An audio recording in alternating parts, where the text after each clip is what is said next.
Hello दोस्तों, आप लोगों का स्वागत है H2O स्टडी चैनल में।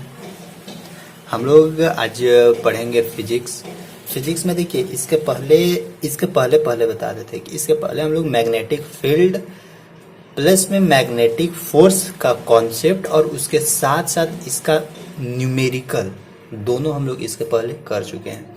और आज का हम लोग का लेक्चर रहेगा मैग्नेटिक इंडक्शन का। तो आज का लेक्चर में हम लोग पढ़ेंगे मैग्नेटिक इंडक्शन के बारे में, पढ़ेंगे कि मैग्नेटिक इंडक्शन क्या होता है, इसका पूरा प्रोसेस देखेंगे। फिर इसमें देखेंगे फैराडे लॉ, फैराडे साहब भी थे इसमें, तो फैराडे साहब का लॉ देखेंगे। प्लस में एगो लेंज साइंटिस्ट थे, लेंज लॉ। तो ये तीनों लॉ से हम लोग देखेंगे कि ये दोनों का लॉ क्या था, दोनों का स्टेटमेंट क्या था, इसके बारे में सीखेंगे। और इसके साथ साथ इसी लेक्चर में आज हम लोग इसका न्यूमेरिकल भी देख लेंगे। और वो न्यूमेरिकल करेंगे जो पहले भी हम लोग से पूछ चुका है एग्जाम में, तो उसका भी न्यूमेरिकल करेंगे। और इसके साथ साथ ये सब का बेसिक देखेंगे और फिर एक्स्ट्रा न्यूमेरिकल और हम लोग इस वीडियो में ऐड करेंगे।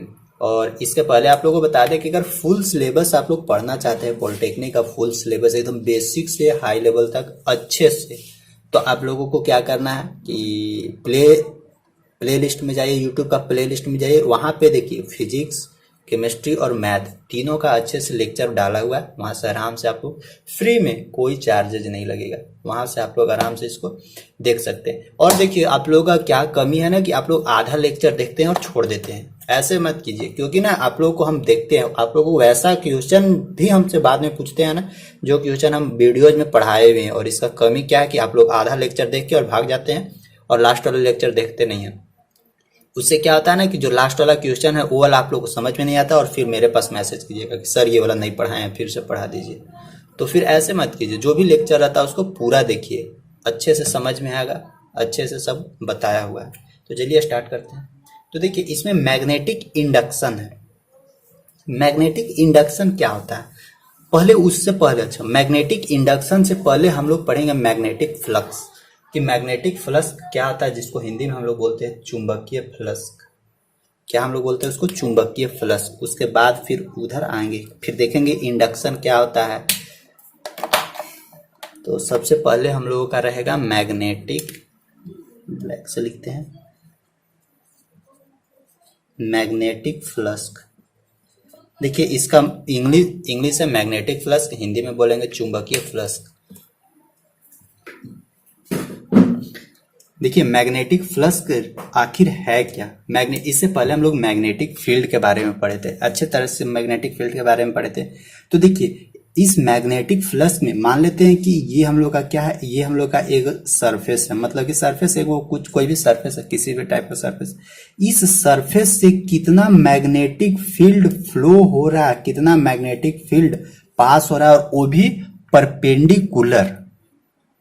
जितना मैग्नेटिक फील्ड इससे पास हो रहा है परपेंडिकुलर, वही कहलाता है मैग्नेटिक फ्लक्स।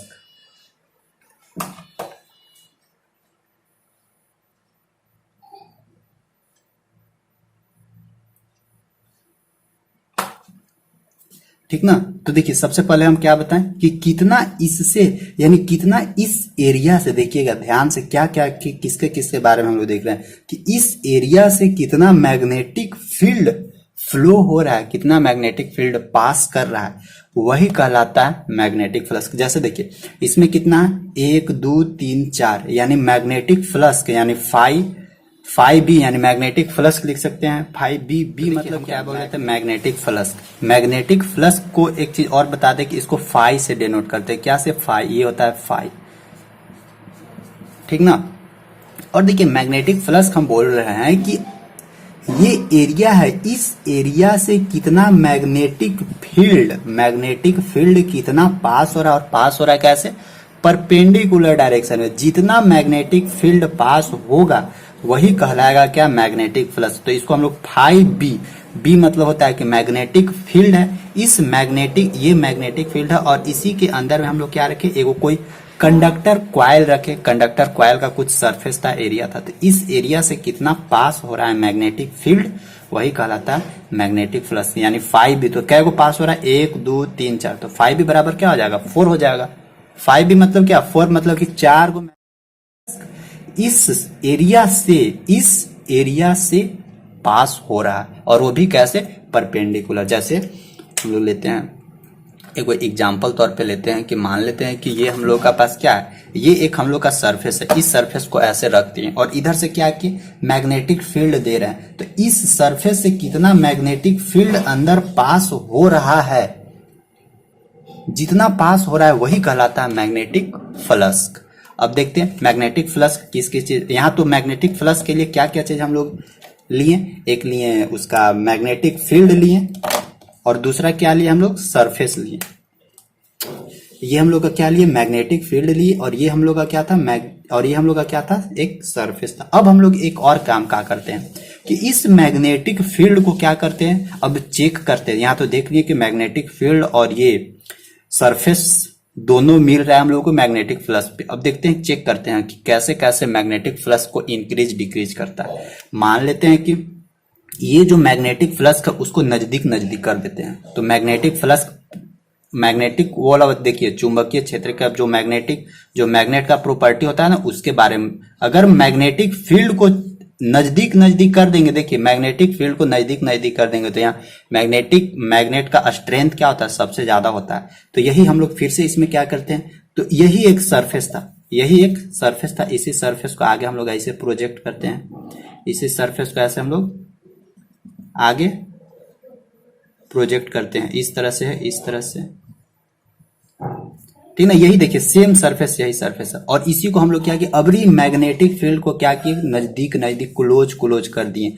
तो देखिए अबरी नंबर्स ऑफ मैग्नेटिक फील्ड क्या है, नंबर्स ऑफ मैग्नेटिक फील्ड ज्यादा हो रहा है, यानी देखिए सरफेस यही था, इस सरफेस में मैग्नेटिक फील्ड अभी हम लोग क्या किए, ज्यादा फ्लो करवा दिए। तो अगर ध्यान रखिए मैग्नेटिक फील्ड ज्यादा फ्लो करवाए तो मैग्नेटिक फ्लक्स भी क्या होगा, वो भी इंक्रीज होगा। और अगर मान लेते हैं कि सरफेस एरिया भी अगर हम लोग इंक्रीज करवा दे तब भी क्या होगा, सरफेस एरिया इंक्रीज करवाएंगे तो इससे भी मैग्नेटिक फील्ड फ्लो होने का कैपेसिटी क्या हो जाएगा, बढ़ जाएगा। तो यहां से हम लोगों को एक चीज पता चलता है कि ये जो मैग्नेटिक फ्लक्स है वो किस चीज पे डिपेंड करता है, मैग्नेटिक फील्ड पे और प्लस में सरफेस एरिया पे, मैग्नेटिक फील्ड पे और प्लस में सरफेस एरिया दोनों पे डिपेंड करता है। तो इसीलिए इसका हम लोगों का फॉर्मूला क्या बनता है, तो यहां से दोनों कंडीशन बता दिए कि मैग्नेटिक फ्लक्स यानी फाई है वो किसका, वो ये जो बी था मैग्नेटिक फील्ड उसका डायरेक्टली प्रोपोर्शनल है, मतलब कि जितना नजदीक करेंगे उतना फाई बढ़ेगा, और ये फाई क्या है, ये भी डायरेक्टली प्रोपोर्शनल एरिया, यानी जितना ही ज्यादा एरिया करेंगे उतना ही मैग्नेटिक फ्लक्स बढ़ेगा। इसीलिए दोनों को जब बनाते हैं तो एक कांस्टेंट किया जाएगा, उसका वैल्यू 1, यानी फाई बराबर क्या हम लोग का मिलता है, बी ए। और देखिए फाई बराबर हम लोगों को क्या मिल रहा है, बी ए। ये एक डॉट प्रोडक्ट, जैसे अगर वेक्टर पढ़िएगा ना तो वेक्टर में दो तरह का होता है, एक होता है डॉट प्रोडक्ट, एक होता है क्रॉस प्रोडक्ट। तो डॉट प्रोडक्ट, क्रॉस प्रोडक्ट, तो यहां पे हम लोगों को क्या मिलता है, डॉट प्रोडक्ट, यानी फाई बराबर बी ए। और जब इस डॉट प्रोडक्ट को और थोड़ा सा तोड़ते हैं तो हम लोगों को क्या मिलता है, फाई बराबर बी ए कॉस थीटा। फाई बराबर हम लोगों को फाइनल रिजल्ट क्या मिलता है, बी ए कॉस थीटा। तो इसको आप लोग को याद रखना है, जनरल फार्मूला क्या है, फाई बराबर बी डॉट ए, फाई बराबर बी डॉट ए यानी डॉट प्रोडक्ट, और फाई बराबर क्या होता है, बी ए कॉस थीटा। ये होता है क्या, ये है मैग्नेटिक फ्लक्स, मतलब कि चुंबकीय फ्लक्स, मैग्नेटिक फ्लक्स का ये फार्मूला है। इससे क्वेश्चन बहुत बार पूछता है, और हमेशा ध्यान रखिएगा जब भी मैग्नेटिक फील्ड फ्लो होगा तो वो कैसे होगा, परपेंडिकुलर ही फ्लो होगा, परपेंडिकुलर ही फ्लो होगा। और मान लेते हैं कि अगर परपेंडिकुलर फ्लो नहीं हुआ तब क्या कीजिएगा, तो हमेशा ध्यान रखिएगा एरिया वेक्टर के अनुसार। मान लेते हैं कि अभी मैग्नेटिक फील्ड क्या है कि ऐसे फ्लो हो रहा है, तो ऐसे फ्लो हो रहा है, लेकिन इसको हम लोग क्या करेंगे, परपेंडिकुलर ही लेंगे, ऐसे परपेंडिकुलर। मान लेते हैं यहाँ थीटा एंगल बन रहा है, तो इस थीटा को क्या करेंगे, कंपोनेंट को तोड़ेंगे।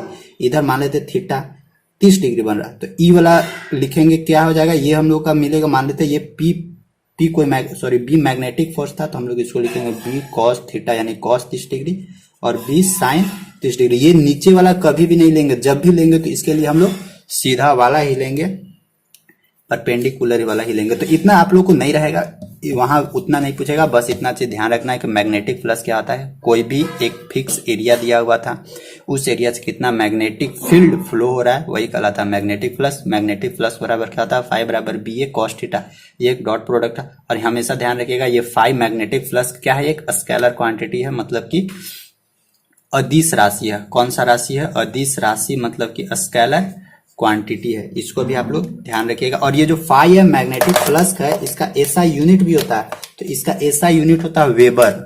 क्या होता है इसका एसआई यूनिट? ध्यान रखना है कि फाई का एसआई यूनिट, या फाई मतलब मैग्नेटिक फ्लक्स का एसआई यूनिट क्या होता है? वेबर। वेबर। तो इस पॉइंट को भी ध्यान रखना। तो ठीक है, आई होप मैग्नेटिक फ्लक्स आप लोग को अच्छे से समझ में आ गया होगा। इसके बाद हम लोग आगे बढ़ते हैं। आगे हम लोगों को मिलेगा फैराडे लॉ। और जनरली ये देखिए मैग्नेटिक फ्लक्स इसीलिए बताएं क्योंकि फैराडे लॉ में इसका ज्यादा यूजेज है, और फैराडे लॉ में ही होता है मैग्नेटिक इंडक्शन।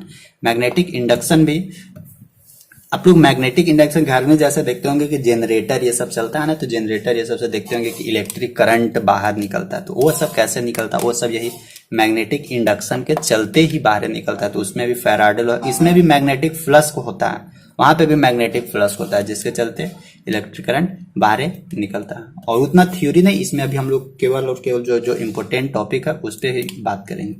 तो देखिए फैराडे साहब थे, फैराडे ने 2 लॉ दिए थे, 2 लॉ, एक फर्स्ट लॉ था और एक सेकेंड लॉ था। तो उतना लॉ के बारे में भी हम लोग स्टेटमेंट को देखेंगे नहीं, बस हम लोग सीधे सीधे पॉइंट पे आते हैं कि मैग्नेटिक इंडक्शन। मैग्नेटिक इंडक्शन थोड़ा सा आप लोग को बता दे रहे हैं। देखिए मैग्नेटिक इंडक्शन, एक होता है इंडक्शन कुकर, भी सुने होंगे नाम, इंडक्शन आयरन। तो देखिए मैग्नेटिक इंडक्शन क्या होता है? मैग्नेटिक इंडक्शन होता है कि अगर कोई भी क्वाइल है, कोई भी एक कंडक्टर क्वाइल है यहाँ पे, अगर इसके चारों तरफ मैग्नेटिक फील्ड जनरेट कर दिया जाए, तो ध्यान रखिएगा, और मैग्नेटिक फील्ड जनरेट कर देने से इस क्वाइल में इलेक्ट्रिक करंट फ्लो नहीं होने लगता है। अगर ये जो मैग्नेटिक फील्ड जनरेट हो रहा है, ये मैग्नेटिक फील्ड अगर कम बेसी हो रहा है, मतलब कि चेंज होते रह रहा है, चेंज अगर होते रहेगा, तो इसमें क्या है, अचानक से मैग्नेटिक इलेक्ट्रिक करंट जनरेट हो जाता है। यही कहते फैराडे साहब।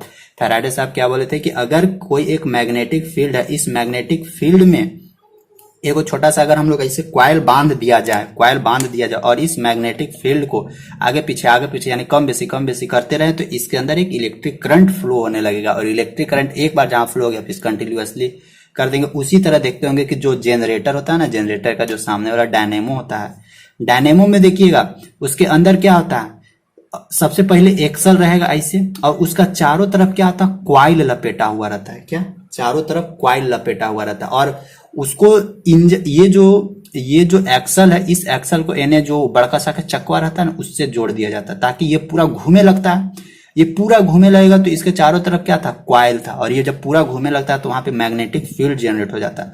और ये जो रफ्तार है ना, वो रफ्तार घटते बढ़ते रहता है, जिसके चलते यहाँ पे मैग्नेटिक फील्ड का चेंजिंग होता है, मैग्नेटिक फील्ड चेंजिंग होता है।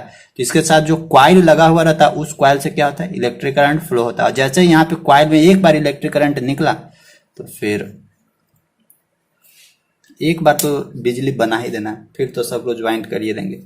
तो सेम चीज वही होता है। ऐसे ही देखिए अगर घर में जो पंखा उंखा ये सब होता है, उसमें भी क्वाइल लगा हुआ रहता है, उसमें भी रहता है एक्सल, रहता है धुरी जिसको बोलते हैं, गोले गोले घूमता है। उसको भी अगर आप लोग गोले गोले घुमाने लगिएगा तो वहां से भी इलेक्ट्रिक करंट जनरेट हो जाएगा, क्योंकि वहां पे भी मैग्नेटिक फील्ड जनरेट होगा, कम बेसी होते रहेगा, तो इलेक्ट्रिक करंट जनरेट होगा। अब सीधे आते हैं हम लोग फैराडे लॉ में। देखिए फैराडे साहब, और यहाँ से हम लोगों को किस तरह से कौन सा चीज से क्वेश्चन पूछेगा ज्यादातर, उसके बारे में देखते हैं। देखिए यहां से एक हम लोग का टर्म आता है ईएमएफ। आप लोग ईएमआई सुने होंगे, ईएमआई, अरे ईएमआई पर टीवी लिए हैं, ईएमआई पर बैटरी, ईएमआई भर रहे हैं बैंक में पूरा भर रहे हैं, लेकिन ये ईएमआई नहीं है, ये हम लोग का क्या है, ईएमएफ, मतलब इलेक्ट्रोमोटिव फोर्स। इसके बारे में हम लोग को सीखना है, इलेक्ट्रोमोटिव फोर्स, ईएमएफ। यही हम लोग को निकालने के लिए देता है एग्जाम में। देखिए ईएमएफ, जिसको हम लोग छोटका ई से डिनोट करते हैं, ये जो ईएमएफ है ना, इसके पहले आप लोग एक वोल्टेज या पोटेंशियल डिफरेंस पढ़े होंगे। क्या? Potential difference. हिंदी वाले लोग आप लोग पढ़े होंगे विभवांतर। इसी विभवांतर का नाम है ईएमएफ, इलेक्ट्रोमोटिव फोर्स। जब हम लोग मैग्नेटिक इंडक्शन पढ़ने लगते हैं तो इसी जो पोटेंशियल डिफरेंस है, इसी को नाम चेंज करके हम लोग क्या लिख देते हैं, ईएमएफ, इलेक्ट्रोमोटिव फोर्स, जिसको हम लोग बोलते हैं छोटका ई। और ये जो इलेक्ट्रोमोटिव फोर्स है, ये किस किस चीज पे डिपेंड करता है, यानी पोटेंशियल डिफरेंस, विभवांतर, वो किस किस चीज पे डिपेंड करता है वो देखते हैं। तो ध्यान रखिएगा इलेक्ट्रोमोटिव फोर्स, और इसी से क्वेश्चन पूछेगा। तो यहां से थोड़ा सा स्टेटमेंट लिखते हैं, electromotive force is directly proportional to the change rate of change of magnetic flux. देखिए यहाँ इंग्लिश में लिखते हैं EMF is directly proportional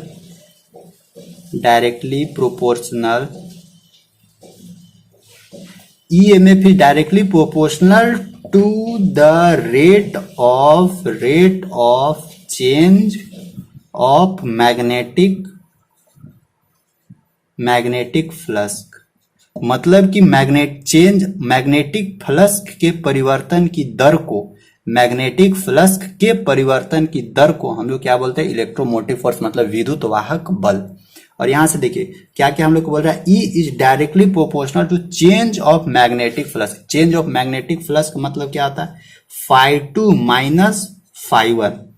change in magnetic flux यही ना होता है, φ2 माइनस φ1 बटा रेट बोल रहा था, रेट मतलब होता है समय, यानी φ2 माइनस φ1 बटा क्या हो जाएगा, टाइम। यानी E is directly proportional, E मतलब electromotive force, E directly proportional to φ2 minus φ1 बटा टी। और जब यहां से ई हटेगा तो एक कांस्टेंट आएगा के का वैल्यू सीधे 1 लिख दीजिए। तो यहां से हम लोग क्या मिलेगा, φ2 माइनस φ1 बटा टी। और इसके पीछे ध्यान रखिएगा, इसके पीछे एक हम लोग का माइनस रहता है, क्योंकि ना जैसे ये घूमता है जनरेटर में, देखिएगा कि ये जो एक्सल है वो घूमेगा तो हाफ रोटेशन के बाद उसका डायरेक्शन चेंज हो जाता है, जिसके चलते यहाँ पे हम लोग माइनस रखते हैं। फिर इसका मैथमेटिकल कैलकुलेशन भी है तो वहां से भी पता चल जाएगा। और एक चीज यहाँ पे और थोड़ा सा आप लोग ध्यान रखिएगा कि E minus φ2 minus φ1 by T, यानी change of magnetic flux with respect to time, या rate of change of magnetic flux.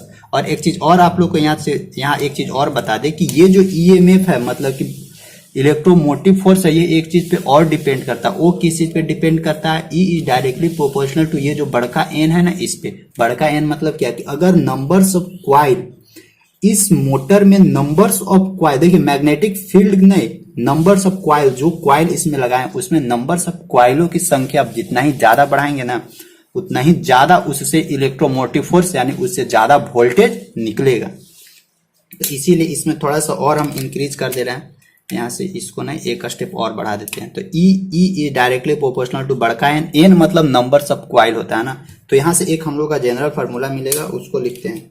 उस जनरल फार्मूला को दिमाग में रखना है। क्या हम लोग को मिलेगा, ई डायरेक्ट लिखते हैं, ई बराबर माइनस रहेगा माइनस एन φ2 माइनस φ1 बटा टी। इस फार्मूला को दिमाग में रखिएगा। और ई बराबर क्या होता है, इलेक्ट्रोमोटिव फोर्स मतलब विद्युत वाहक बल, जिसका ऐसा यूनिट क्या होता है, वोल्टेज। कैसे वोल्टेज होगा, बार बार बोल रहे हैं कि ये एक पोटेंशियल डिफरेंस ही है, पोटेंशियल डिफरेंस का ही नाम दिया गया ईएमएफ, क्योंकि मैग्नेटिक इंडक्शन पढ़ रहे हैं।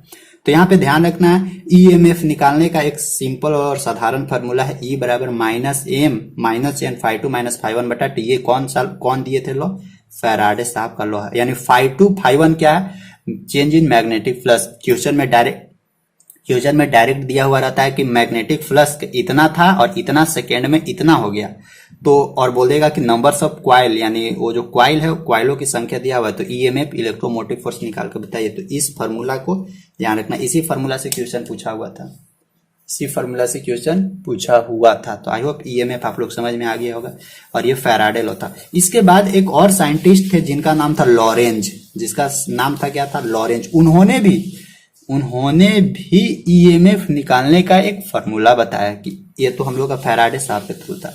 एक लॉरेंज थे, उन्होंने भी बोले कि ठीक है, हम भी एक ईएमएफ निकालने का एक फार्मूला बताते हैं, मतलब इलेक्ट्रोमोटिव फोर्स निकालने का फार्मूला बताते हैं। हिंदी में बोलते हैं विद्युत वाहक बल निकालने का एक हम भी फार्मूला बताते हैं। तो उन्होंने देखिए कैसे कैसे उन्होंने डिजाइन किया था। तो ये तो फैराडे साहब का था, इसको याद रखना। देखिए उनका कहना था कि हम लोग एक पहले क्या पढ़ चुके हैं कि W बराबर क्या होता है, V इंटू क्यू हम लोग पढ़े थे। यानी W मतलब किया गया कार्य बराबर क्या होता है, वोल्टेज गुने Q मतलब चार्ज। ये हम लोग पहले किए थे। तो यहां से उन्होंने वोल्टेज निकाला, क्योंकि ईएमएफ उसी को हम लोग ले रहे हैं, electromotive force as a potential difference, just like a potential difference. तो यहां से हम लोग V बराबर लिखेंगे, V बराबर क्या लिखें, W बटा Q। V बराबर क्या लिखे, W बटा बी, W बटा क्यू। V एक तरह का हम लोग इसको लिख सकते हैं क्या, EMF मतलब इलेक्ट्रोमोटिव फोर्स। EMF वोल्टेज बराबर W बटा क्यू लिख सकते हैं। अब देखिए W बराबर क्या होता है, W एक तरह का वर्क है, वर्क बराबर क्या होता है, force into displacement. Force into displacement होता है। W बराबर यानी कार्य बराबर क्या होता है, बल गुना विस्थापन। ये तो यहां तक तो कोई दिक्कत नहीं। इस इतना बटा नीचे क्या लिखेंगे, Q मतलब चार्ज। अब उन्होंने आगे लिखा, EMF को E से डिनोट करते, उन्होंने अब आगे देखा कि ये जो फोर्स है, मैग्नेट के बारे में पढ़ रहे हैं, इलेक्ट्रोमैग्नेट के बारे में पढ़ रहे हैं, तो यहाँ फोर्स बराबर उन्होंने ये लिया कि आखिर जिस मैग्नेटिक फील्ड में हम लोग रखे हैं कोई भी कंडक्टर को, उस मैग्नेटिक फील्ड में इस कंडक्टर पे कितना मैग्नेटिक फोर्स लग रहा है। तो मैग्नेटिक फोर्स का एक फॉर्मूला हम आप लोगों को बताए थे, F बराबर क्या होता है, F बराबर हम आप लोगों को बताए थे बी भी क्यू साइन थीटा। इसके बारे में हम आप लोगों को बताए थे, बी भी क्यू साइन थीटा। तो ये देखिए, ये जो बी भी क्यू साइन थीटा है, इसको दिमाग में रखिए। बी भी क्यू साइन थीटा, ये हम लोग का मैग्नेटिक फोर्स के बारे में, इसके बारे में हम लोग पढ़े थे, मैग्नेटिक फोर्स के बारे में, बी भी क्यू साइन थीटा, यही वाला चीज जो हम लोग यहाँ पे पुट करेंगे। तो ये सब कहां से आया था, ये सब हम लोग पढ़े थे। तो इसका पहले वाला पार्ट देखिए, नीचे लिंक मिल जाएगा, या नहीं तो प्ले लिस्ट सबसे अच्छा है, प्ले लिस्ट में आराम से जाके पढ़ सकते। तो एफ बराबर हम लोग क्या लिख सकते हैं, बी भी क्यू साइन थीटा। तो यहां लिखते हैं बी भी क्यू साइन थीटा। और ये देखिए यहाँ पे क्या है, ये है हम लोग का एक तरह का डिस्प्लेसमेंट है। तो डिस्प्लेसमेंट को जनरली हम लोग एल से लिख सकते हैं। एल मतलब क्या, लेंथ ऑफ वायर। यहाँ पे एस के जगह क्या लिखेंगे, लेंथ ऑफ वायर। डिस्प्लेसमेंट मतलब एक तरह का डिस्टेंस ही है, कोई दिक्कत नहीं। अब इसको मिटा देते हैं। अब इतना बाय नीचे क्या क्यू, तो देखिए ये क्यू से ये क्यू कटा, तो हम लोग को ई मतलब कि इलेक्ट्रोमोटिव फोर्स EMF बराबर एक हम लोग को क्या मिलेगा, बी, यहाँ एल है, बी भी एल साइन थीटा। ये हम लोग को एक और मिलेगा EMF यानी इलेक्ट्रोमोटिव फोर्स निकालने का फॉर्मूला। तो दोनों देखिए, ये लेंज एक साइंटिस्ट हैं, लॉरेंस साइंटिस्ट थे, उनके थ्रू ये दिया गया था, और ये फैराडे के थ्रू दिया गया था। इलेक्ट्रोमोटिव फोर्स बराबर -N ∅2 - ∅1 बटा टी। यहाँ N बराबर क्या है, नंबर्स ऑफ कॉइल, ∅2 मतलब कि मैग्नेटिक फ्लक्स का चेंज, मतलब ∅2 - ∅1 बराबर चेंज इन मैग्नेटिक फ्लक्स बटा टी हो जाएगा। और अगर इनके अनुसार, और ध्यान रखिएगा कि क्वेश्चन में क्या क्या मेंशन किया हुआ है। यहाँ बी मतलब क्या होता है, अब यहाँ पे देखिए सब डाटा लिख दे रहे हैं। बी मतलब क्या होता है, बी मतलब होता है मैग्नेटिक फील्ड, मतलब कि चुंबकीय क्षेत्र, हिंदी में लिख रहे हैं, इंग्लिश में बोल दे रहे हैं, चुंबकीय क्षेत्र ये होता है। भी मतलब क्या होता है, वेलोसिटी ऑफ चार्ज पार्टिकल, जो भी आवेशित कण है, जैसे इलेक्ट्रॉन हो सकता है, प्रोटॉन हो सकता है, या जो भी कोई भी चार्ज पार्टिकल्स हो सकते हैं, उस चार्ज पार्टिकल्स का वेलोसिटी कितना होता है, यानी वेग। और एल मतलब क्या होता है, एल मतलब होता है कि लेंथ ऑफ कंडक्टर या लेंथ ऑफ वायर, यानी जो तार है उस तार के लंबाई, उस तार के, और लंबाई यहाँ पे देखिए, यहाँ पे, हाँ यहाँ पे साइन थीटा। तो यहाँ पे साइन थीटा उसमें मेंशन किया हुआ रहेगा, थीटा कितना लेना। और अगर कुछ भी मेंशन नहीं किया हुआ है थीटा बराबर, तो थीटा बराबर जनरली ले लेना है 90 डिग्री। अगर कुछ मेंशन नहीं किया हुआ है तो आराम से 90 डिग्री लेके पुट करके बना सकते हैं। तो आई होप जनरल फार्मूला याद रखिएगा। EMF इलेक्ट्रोमोटिव फोर्स, विद्युत वाहक बल निकालने का फार्मूला क्या क्या है, बी भी एल साइन थीटा, या नहीं तो E बराबर -N ∅2 - ∅1 बटा टी। तो इसी दोनों को फार्मूला को यूज करते हुए हम लोग सारा न्यूमेरिकल करेंगे। इस दोनों फार्मूला को भूलिएगा मत। और इलेक्ट्रोमोटिव फोर्स बार बार बता रहे हैं कि electromotive force just like a potential difference. और इसका ऐसा यूनिट क्या होता है, जो पोटेंशियल डिफरेंस का ऐसा यूनिट होता है वो इसका ऐसा यूनिट होता है, यानी ये वोल्टेज ही इसका होगा EMF का।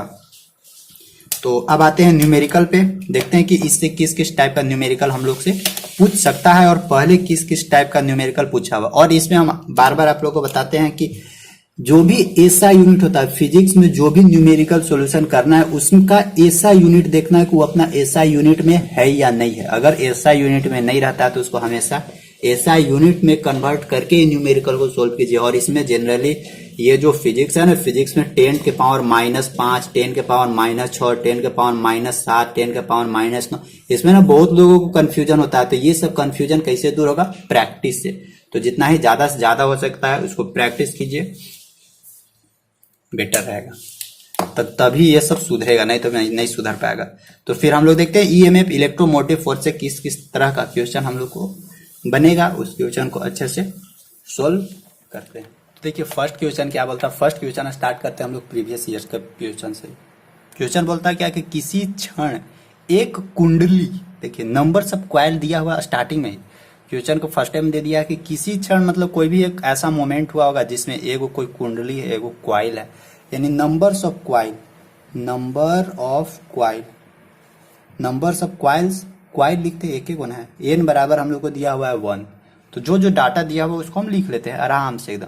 और फिर क्या बोलता है, कुंडली के साथ 8 × 10⁻⁴ वेबर का चुंबकीय फ्लक्स संबंध है। मतलब कि एगो क्वाइल है, उस क्वाइल से कितना चुंबकीय फ्लक्स है, 8 × 10⁻⁴ वेबर, यानी मैग्नेटिक फ्लक्स,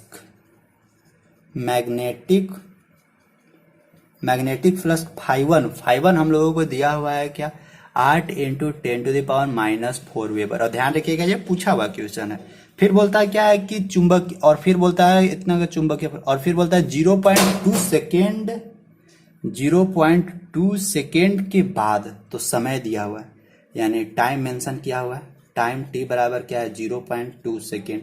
तो 0.2 सेकेंड के बाद यह बदलकर, यानी ये चेंज हो गया, तो अब मैग्नेटिक फ्लक्स कितना हो जाएगा, यानी मैग्नेटिक फ्लक्स मतलब चुंबकीय फ्लक्स φ2 कितना हो जाएगा, φ2 हो गया 4.0 × 10⁻⁴ वेबर। मैग्नेटिक फ्लक्स ध्यान रखना है कि इसका होता है वेबर ही होता है। अब फिर बोलता है कि बदल के इतना वेबर हो गया, तो बोलता है कुंडली में प्रेरित विद्युत वाहक बल, यानी जो बोलता है कि the induced EMF in the coil will be, यानी क्वाइल में कितना ईएमएफ फोर्स लग रहा है, ईएमएफ। तो हम लोग को निकालना क्या, ईएमएफ। और हमेशा ध्यान रखिएगा ईएमएफ वोल्टेज में ही निकालना है। तो हम लोगों को क्या दिया हुआ है यहाँ पे, मैग्नेटिक फ्लक्स दिया हुआ है, तो एक जो सेकेंड फॉर्मूला था लॉरेंज वाला, वो इक्वेशन नहीं बनेगा। तो हम लोग का जो फैराडे का नियम है उससे आराम से बना दीजिएगा। तो ईएमएफ उससे हम लोग कैसे निकालते हैं, ईएमएफ, ईएम मतलब छोटका ई बराबर हम लोग का फॉर्मूला क्या था, -n φ2 φ1 बटा समय। पुट कर दीजिए, एन बराबर क्या, नंबर सब क्वाइल, एगो दिया हुआ तो एगो लिखिए। φ2 कितना दिया हुआ, किधर है φ2 दिया हुआ है 4 × 10⁻⁴, तो आराम से लिखिए 4 × 10⁻⁴ माइनस φ1 कितना दिया हुआ है 8 × 10⁻⁴, समय कितना दिया हुआ है 0.2, आराम से लिख दीजिए 0.2। कैलकुलेट कीजिए, देखिए यहाँ से घटाइएगा, यहाँ से माइनस कीजिएगा तो क्या मिलेगा -4, और बाहर भी माइनस है, अंदर से भी माइनस निकलेगा, तो माइनस माइनस प्लस हो जाएगा, मिलेगा क्या 4 × 10⁻⁴ बटा नीचे क्या 0.2, और इतना हम लोग को मिलेगा वोल्टेज में। अब इसको यहाँ से पॉइंटवा हटाइएगा तो ऊपरे जाके एगो जीरो बैठ जाएगा ऐसे, और जब जैसे ही जीरो बैठेगा तो 2 से काट दीजिए, 20 दूनी की 40, यानी 20 × 10⁻⁻4 वोल्टेज।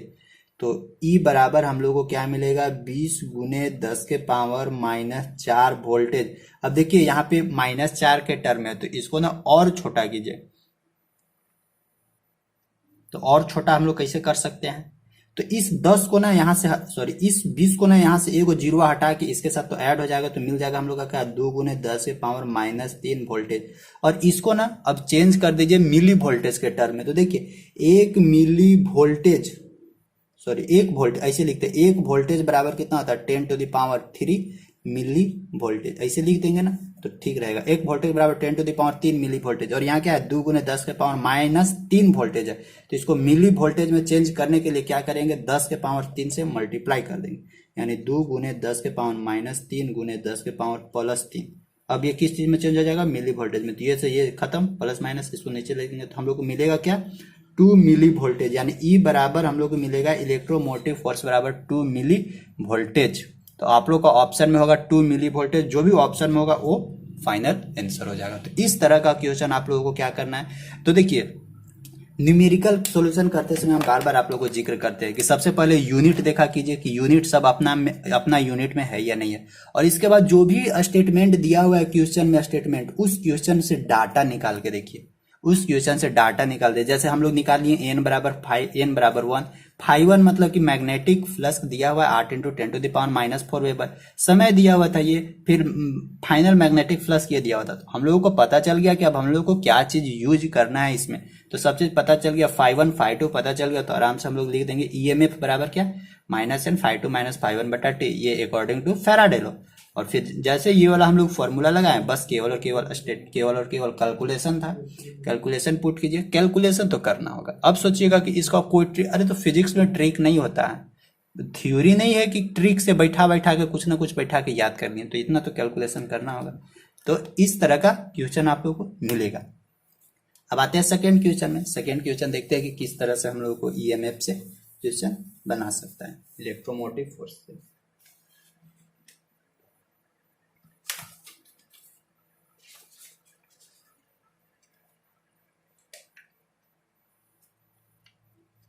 देखिए सेकेंड क्वेश्चन क्या बोलता है ना कि हम लोग को सेकेंड क्वेश्चन बोलता है, देखिए सेकेंड क्वेश्चन का स्टेटमेंट देखिए। सेकेंड क्वेश्चन बोलता है कि 0.4 मीटर लंबाई का एक सीधा चालक है, मतलब कोई एक कंडक्टर होगा जिसका लेंथ दिया हुआ है कितना, 0.4 मीटर, यानी ये लेंथ ऑफ कंडक्टर है 0.4 मीटर। अब क्या बोलता है कि 7 मीटर पर सेकेंड के वेलोसिटी से, यानी यहाँ पे अभी देखिए वेलोसिटी हम लोग को दे रहा है, वेलोसिटी कितना दिया हुआ है, 7 मीटर पर सेकेंड के वेलोसिटी से 0.9 वेबर पर मीटर स्क्वायर के तीव्रता के चुंबकीय क्षेत्र में गतिमान है। यानी अभी हम लोगों को दे रहा है मैग्नेटिक फील्ड इंडक्शन दे रहा है, यानी मैग्नेटिक फील्ड इंटेंसिटी दे रहा है, यानी बी मतलब मैग्नेटिक फील्ड होता है, मैग्नेटिक फील्ड इंटेंसिटी हम लोग को दिया हुआ 0.9 वेबर पर मीटर स्क्वायर। तो देखिए सब अभी तक अपना अपना SI यूनिट में ही है, वेलोसिटी मीटर पर सेकंड में होता है, लेंथ मीटर में होता है, और मैग्नेटिक फील्ड क्या होता है, वेबर पर मीटर स्क्वायर में होता है। यहाँ तक तो ठीक है। फिर बोलता है क्या, चालक के सिरों पर उत्पन्न प्रेरित विद्युत वाहक बल यानी इलेक्ट्रोमोटिव फोर्स इंडक्शन हम लोग से पूछ रहा है, इलेक्ट्रोमोटिव फोर्स इंडक्शन हम लोग से पूछ रहा है, यानी प्रेरित विद्युत वाहक बल। तो E बराबर अब हम लोग को क्या होगा, तो देखिए यहाँ पे हम लोगों को कुछ नहीं दिया हुआ है कि किधर से किधर पास हो रहा है, तो हमेशा बताया, और यहाँ पे थीटा का वैल्यू भी जिक्र नहीं किया हुआ है। तो थीटा का वैल्यू जब जिक्र किया ही हुआ नहीं है, तो हम क्या बोले थे कि हमेशा जब थीटा का वैल्यू जिक्र नहीं करे तो थीटा बराबर क्या ले लेना है, 90 डिग्री, ठीक ना। और वैसे भी यहाँ पे मैग्नेटिक इंडक्शन कब होता है, जब magnetic flux, change in magnetic flux जब तक नहीं होगा तब तक मैग्नेटिक इंडक्शन नहीं होगा। और मैग्नेटिक फ्लक्स में हम हमेशा बताएं कि जब भी मैग्नेटिक फील्ड फ्लो होगा कोई भी सरफेस से, तो वहां पे हमेशा वो परपेंडिकुलर डायरेक्शन में ही फ्लो होगा, इसीलिए हम लोग थीटा बराबर 90 ले लेते हैं। अब देखिए अब यहाँ से निकालते EMF, कौन सा फॉर्मूला यूज करना होगा, लॉरेंज वाला। तो E बराबर हम लोग क्या पढ़े थे, BVL, क्या पढ़े थे, BVL साइन थीटा। तो ये वाला फॉर्मूला से हम लोग निकाल सकते हैं इलेक्ट्रोमोटिव फोर्स। तो ये हम लोग का जो भी किस चीज में निकलेगा, तो ये हम लोग को वोल्टेज में निकलेगा। तो B मतलब कि मैग्नेटिक फील्ड 0.9 लिखते हैं, 0.9 वेलोसिटी कितना था, 0.9 वेलोसिटी था 7 मीटर पर सेकेंड, और L लेंथ ऑफ वायर कितना था 0.4, तो 0.4, और साइन 90 का वैल्यू कितना होता है, सीधे 1 लिखिए, साइन 90 का वैल्यू 1 होता है। तो यहाँ 1 लिखिए और आराम से पुट कीजिए, कितना आएगा 7 9 63, यानी 63 आएगा, इधर 4 आएगा, तो चलती है 12 के 2 आते बचा 1, 4 6 24 और 25, यानी 252 पर 1 2, यानी 252। और देखिए E मतलब कि इलेक्ट्रोमोटिव फोर्स, फिर से बोल रहे हैं इलेक्ट्रोमोटिव फोर्स, 252 क्या हो जाएगा, वोल्टेज हो जाएगा, 252 वोल्ट, यानी इतना आंसर हो जाएगा। तो देखिए करना तो कुछ नहीं था, केवल और केवल क्या रखना था, ध्यान रखना था कि क्या क्या डाटा हम लोगों को दिया हुआ है, और कौन सा चीज, कौन सा थ्योरम हम लोग को लगाना है, कौन सा इक्वेशन लगाना है जिससे हम लोग को फाइनल रिजल्ट मिले। तो आई होप ये भी आप लोग को समझ में आ गया होगा कि किस तरह से हम लोग जो नेक्स्ट है लॉरेंज को कैसे अप्लाई करते हैं। इसके बाद देखते हैं और बहुत सारा इससे क्वेश्चन आप लोगों को मिलेगा। जैसे एक क्वेश्चन और उठाते हैं, उसको देखते हैं।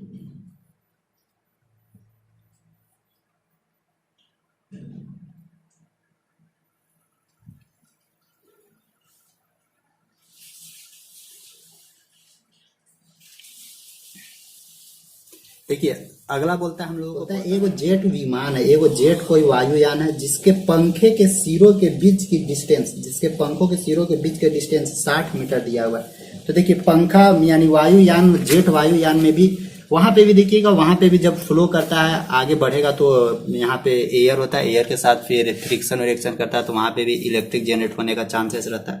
तो वही बोला है, जो जो डाटा दिया है उस डाटा को पहले आराम से क्या कीजिए, निकाल लीजिए।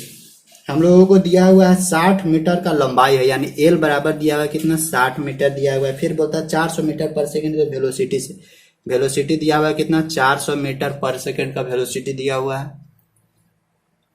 फिर क्या बोलता है, बोलता है कि पृथ्वी के चुंबकीय क्षेत्र का मान, यानी अभी मैग्नेटिक फील्ड दिया हुआ है, तो मैग्नेटिक फील्ड यानी बी बराबर क्या दिया हुआ है, बी बराबर दिया हुआ 0.3 गॉस, ध्यान रखिएगा 0.3 गॉस दिया हुआ है। तो फिर बोलता है कि वायुयान के पंखों के सिरों के बीच कितना विभवांतर यानी पोटेंशियल डिफरेंस यानी इलेक्ट्रोमोटिव फोर्स, ये बराबर हम लोग से पूछ रहा है। तो यहाँ पे ध्यान रखिए मैग्नेटिक फील्ड दिया हुआ 0.3 गॉस, लेकिन मैग्नेटिक फील्ड हम लोग क्या चीज में मेजरमेंट करते हैं, एसआई यूनिट में, या तो टेस्ला में, या वेबर पर मीटर स्क्वायर, या वेबर पर एम्पियर मीटर, या न्यूटन पर एम्पियर मीटर, इसमें मेजरमेंट करते हैं, न्यूटन वगैरह। तो ये सब सारा किसका डाटा था, ये सब सारा डाटा था मैग्नेटिक फ्लक्स बी का, मैग्नेटिक फील्ड बी का एसआई यूनिट था। तो आप लोग अगर एसआई यूनिट में नहीं दिया हुआ रहेगा तो एसआई यूनिट में जरूर उसको चेंज किया कीजिए। अगर गॉस में दिया हुआ है तो इसको हमको किस चीज में चेंज करना होगा, या तो न्यूटन पर एम्पियर मीटर में, या टेस्ला में, या फिर किस चीज में, वेबर पर मीटर स्क्वायर। ये तीनों एसआई यूनिट बताए थे। रिलेशन भी बताए थे, गॉस और टेस्ला के बीच में रिलेशन बताए थे क्या, कि एक गॉस बराबर 10⁻⁻4 टेस्ला होता है। तो यहाँ पे पुट कीजिए तो क्या मिल जाएगा, 0.3 इंटू 10⁻⁻4 टेस्ला। और बस केवल पुट करना है, यहाँ पे आ जाएगा।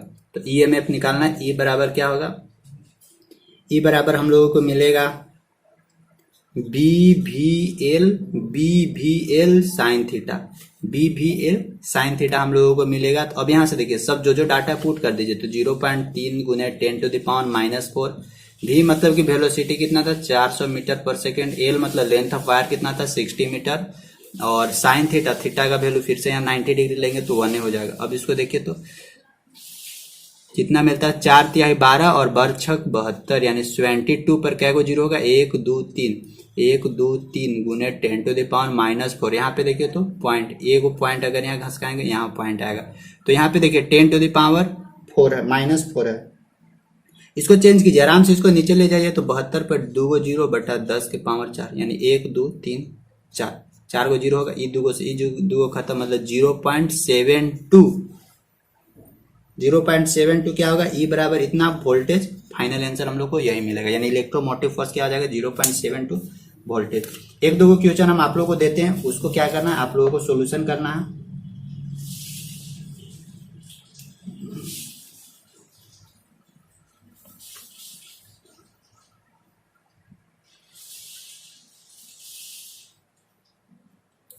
देखिए एक दो क्वेश्चन आप लोगों को देते हैं, आप लोग सॉल्यूशन जरूर कीजिएगा, और सॉल्यूशन करके कमेंट बॉक्स में जरूर कमेंट करके बताइएगा कि इसका आंसर कितना हुआ। जैसे फर्स्ट क्वेश्चन देखिए, आप लोग के लिए होमवर्क है।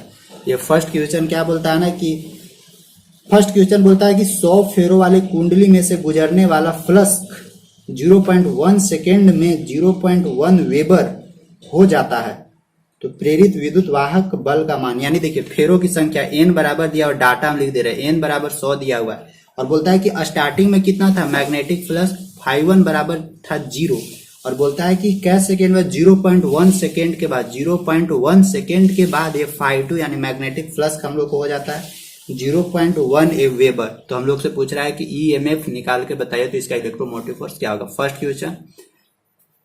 अब इसके बाद देखते हैं सेकंड क्वेश्चन। सेकंड क्वेश्चन आप लोग के ही नाम रहेगा। सेकंड क्वेश्चन देखिए तो क्या बोल रहा है, क्या निकालने के लिए बोल रहा है।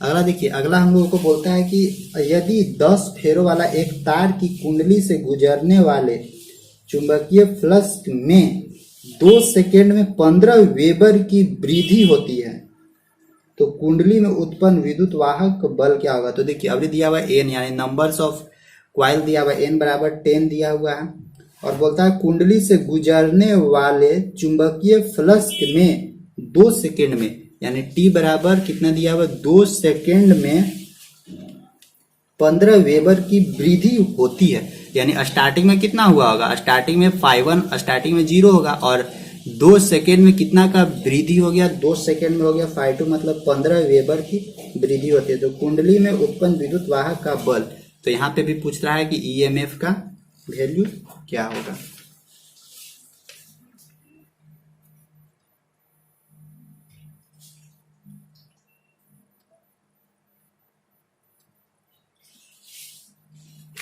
तो आई होप यहां से आप लोग बना सकते हैं, या नहीं तो अगर देखिए यहाँ पे इस तरह से भी इस क्वेश्चन को ले सकते हैं कि n बराबर नंबर्स ऑफ फेरा 10 दिया हुआ और समय बराबर 2 सेकंड दिया हुआ और बोलता क्या है कि 2 सेकंड में मैग्नेटिक फ्लक्स कितना वृद्धि हुआ, यानी चेंज कितना हुआ। तो यानी डायरेक्ट यहां से हम लोग लिख सकते हैं चेंज इन मैग्नेटिक फ्लक्स, इसको ऐसे ही लिख दीजिए चेंज इन मैग्नेटिक फ्लक्स। तो चेंज इन मैग्नेटिक फ्लक्स कितना दिया हुआ है 15। तो चेंज इन मैग्नेटिक फ्लक्स क्यों लिखे, क्योंकि हम लोगों को दिया हुआ है कि 2 सेकेंड में कितना का वृद्धि होता है 15 का। तो डायरेक्ट लिख देंगे कि चेंज इन मैग्नेटिक फ्लक्स क्या है 15। तो हम लोग से यहाँ पूछता है कि ईएमएफ निकाल के बताइए। 2 हो गया, एगो और देते हैं, एगो थर्ड क्वेश्चन देते हैं। थर्ड क्वेश्चन भी आप लोग बताइएगा। बोलता है कि किसी कुंडली में मतलब कोई भी एगो क्वाइल है, एगो हम लोग को क्वाइल दिया हुआ है, उस क्वाइल में 20 सेकेंड में 400 वेबर चुंबकीय फ्लक्स क्या करता है गुजरता है। यानी एगो कोई क्वाइल है, उस क्वाइल में ध्यान रखिएगा, उस क्वाइल में टाइम दिया हुआ है t बराबर दिया हुआ है 20 सेकेंड। 20 सेकेंड में कितना मैग्नेटिक फ्लक्स गुजर रहा है, 20 सेकेंड में 400 weber magnetic flux, 400 weber magnetic flux क्या हो रहा है गुजरता है। तो बोलता है कि कुंडली में ईएमएफ फोर्स यानी इलेक्ट्रोमोटिव फोर्स क्या होगा। यानी यहाँ पे भी पूछ रहा है ईएमएफ निकाल के बताया। यहाँ पे कुछ नहीं दिया हुआ है, डायरेक्ट केवल दिया हुआ है कि समय दिया हुआ है 20 सेकेंड। 20 सेकेंड में 400 वेबर, डब्ल्यू मतलब वाट मत समझिएगा, वेबर, 400 वेबर मैग्नेटिक फील्ड है, सॉरी 400 वेबर मैग्नेटिक फ्लक्स गुजर रहा है कितना सेकेंड में 20 सेकेंड में। तो इसमें ईएमएफ निकाल के बताइए। तो बस यही था हम लोगों का। तो देखिए ये यहाँ पे भी अगर समझना चाहे तो यहाँ पे भी समझ सकते हैं, केवल देखिए समझने का खेल है और कुछ नहीं है। समय दिया हुआ है 20 सेकेंड और बोलता है कि 20 सेकेंड में 400 वेबर क्या हो रहा है गुजर जा रहा है। तो 400 वेबर गुजर रहा है मतलब कि स्टार्टिंग में कुछ कम होगा और फिर क्या है बेसी हो रहा है, फिर बेसी हो रहा है, यानी 20 सेकेंड में, इससे पहले देखिए 1 सेकेंड में कुछ गुजरा होगा, 2 सेकेंड में कुछ गुजरा होगा, 3 सेकेंड में कुछ, यानी 20 सेकेंड में 400 वेबर गुजर गया। यानी ये एक तरह का हम लोगों को ये क्या दे चुका है, ये हम लोगों को सीधे सीधे दे चुका है कि चेंज इन मैग्नेटिक फ्लक्स का हम लोगों को क्या दिया हुआ है 400 वेबर। तो चेंज इन मैग्नेटिक फ्लक्स दे दिया और समय दे दिया। तो यहाँ से आप लोग ईएमएफ निकाल सकते हैं और ध्यान रखना है ईएमएफ सब वोल्टेज में ही निकलेगा। तो ये तीनों क्वेश्चन का आप लोगों का कॉमेंट का जवाब रहेगा। सब लोग सही सही दीजिएगा। अगर एक बार में नहीं समझ में आया तो दोबारा जरूर देखिएगा लेक्चर को और सब लोग प्ले लिस्ट को फॉलो कीजिए, वहां पे बहुत सारा वीडियोज है, वहां पे सारा टॉपिक सारा चैप्टर पढ़ाया हुआ है।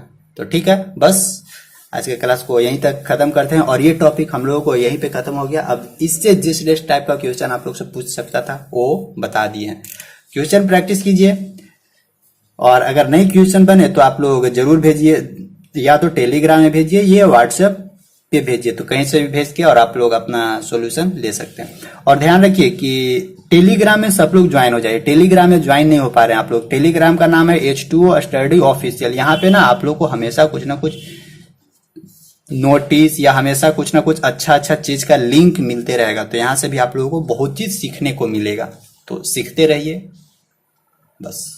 ठीक, थैंक यू।